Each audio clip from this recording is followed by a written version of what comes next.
Good morning students, I am Dimple Pareek, royal international school से। बेटा आज हम थर्ड क्लास की हिंदी पढ़ने वाले हैं। हिंदी सेकंड के अंदर फर्स्ट जो चैप्टर था उस फर्स्ट चैप्टर की रिवीजन जो है वह हमारे कंप्लीट हो चुका था। आज हम लेसन जो सेकंड है जिसका नाम है वर्णमाला, उसके बारे में जानकारी लेंगे और उसके क्वेश्चन आंसर करेंगे। क्लियर बेटा? तो स्टार्ट करते हैं हम। देखिए बेटा, वर्ण होते क्या हैं?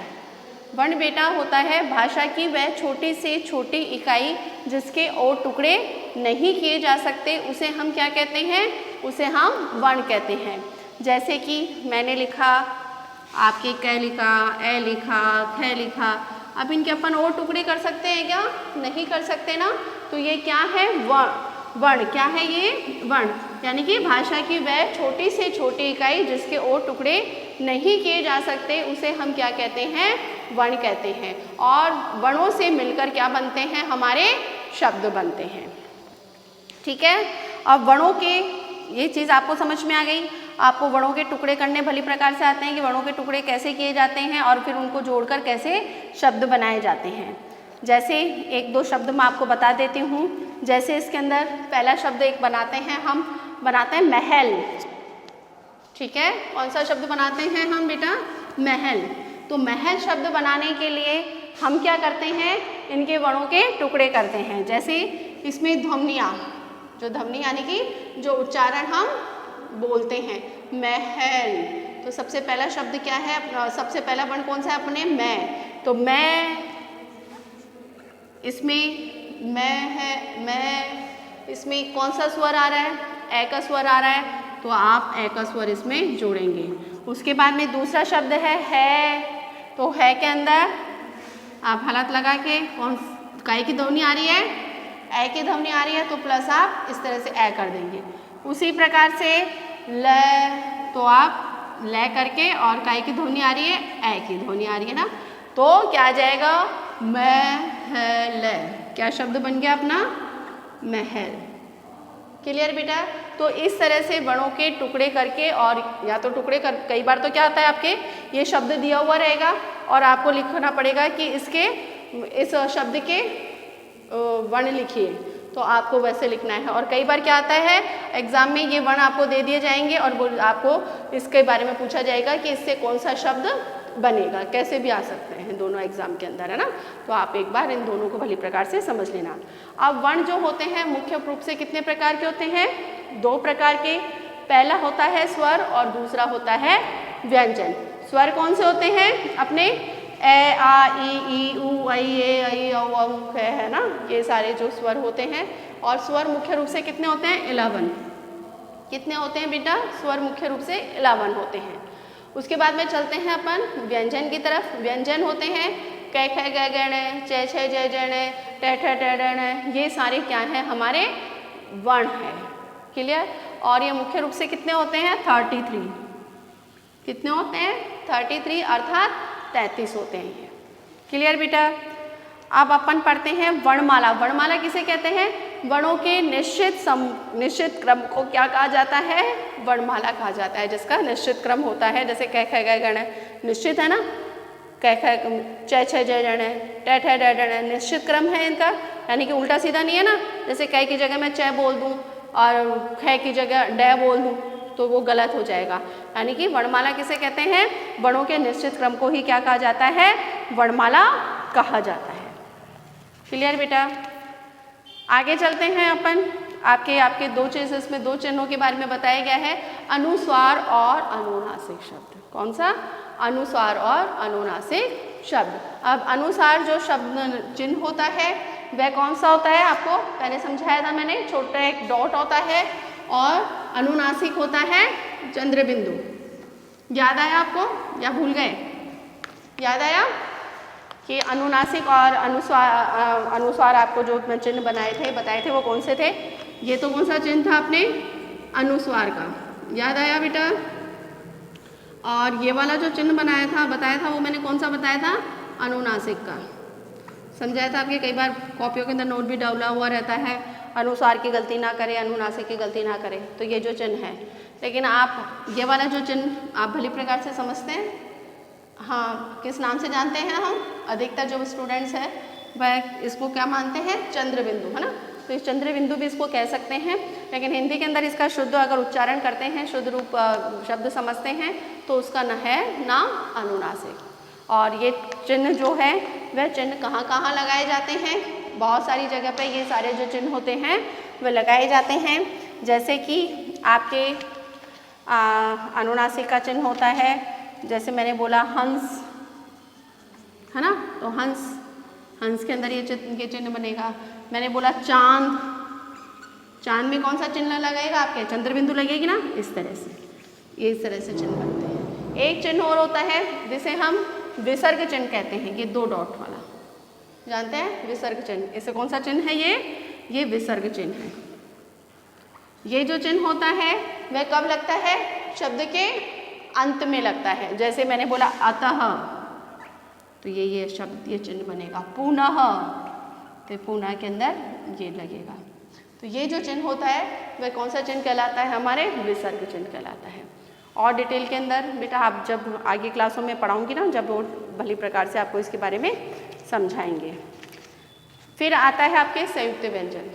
संयुक्त व्यंजन क्या है, जैसे नाम से हमें समझ में आ रहा है, संयुक्त यानी कि जोड़ना। इसकी डेफिनेशन होगी, आपके व्यंजनों को जोड़कर जो व्यंजन बनते हैं, जो शब्द बनते हैं, वह क्या कहलाते हैं बेटा, वह कहलाते हैं संयुक्त व्यंजन। और संयुक्त व्यंजन मुख्य रूप से कितने होते हैं, हिंदी भाषा में जो संयुक्त व्यंजन है वे 4 प्रकार के बताए गए हैं। कौन कौन सा बताया गया है, श, त्र, ज्ञ और श्रय। ये 4 जो है ना वह अपने कौन से व्यंजन है, अपने संयुक्त व्यंजन। कौन से व्यंजन है बेटा, ये संयुक्त व्यंजन है, ये 4 जो है। ओके, जैसे आप लोग एक शब्द आपको बता देती हूँ। जैसे इसमें दे रखा है आपके श्रमिक काम कर रहा है, तो इसके टुकड़े दे रखे हैं आपको, श प्लस रै लगा हुआ है, इजिकल टू क्या बन गया, श्र। तो इस तरह से ये आपके क्या है, संयुक्त व्यंजन है। अर्थात संयुक्त व्यंजन का मतलब कि 2 भिन्न व्यंजनों को जो जोड़कर बनते हैं वह क्या होते हैं, संयुक्त व्यंजन कहलाते हैं। क्लियर बेटा, चलो क्वेश्चन आंसर देख लेते हैं एक बार इसके। बेटा क्वेश्चन आंसर निकालिए पेज नंबर 18 पे। वर्णों को मिलाकर शब्द बनाइए। पहला तो आपके बना रखा है, क्या आएगा, पहला ताजमहल है। दूसरा आपके दे रखा है श प्लस ए प्लस है प्लस ए प्लस रे प्लस ए, क्या हो जाएगा, शहर, है ना। श के अंदर क्या जोड़ा, ए की ध्वनि जोड़ी, श प्लस है के अंदर आपके ए की ध्वनि जोड़ी, प्लस रे के अंदर ए की ध्वनि जोड़ी, वह ए बन जाएगा। यानी कि एक चीज़ और आपको बता दूं, प्रत्येक व्यंजन के साथ में ए का स्वर मिला हुआ रहता है। क्लियर बेटा, प्रत्येक व्यंजन होता है, प्रत्येक व्यंजन के अंदर जो ए का स्वर क्या होता है, मिला हुआ रहता है। जब भी आप ये वर्ण वगैरह बनाएंगे तो ये बात का ध्यान रखिएगा, ये सारी चीज़ों का। क्वेश्चन नंबर आपके फिर उसके बाद में 3rd है, उ प्लस पे प्लस ए प्लस व प्लस ए प्लस न प्लस ए, क्या बन जाएगा, उपवन। लास्ट है अपने शब्द बनेगा, क्या बनेगा, आदर। क्वेश्चन नंबर 2 की तरफ चलते हैं। आप तथा अपने किन्हीं 4 मित्रों के नाम और उसकी ध्वनियाँ लिखिए। आप कौन से भी आपके जो मित्र हैं उन मित्रों से संबंधित आप बना देंगे। जैसे पहला आपके शीतल दे रखा है, किस तरह से आपको वर्णों में विभाजित कर रखा है। एक मैं बता देती हूँ आपको किस तरह से लिखना है। देखिए बेटा,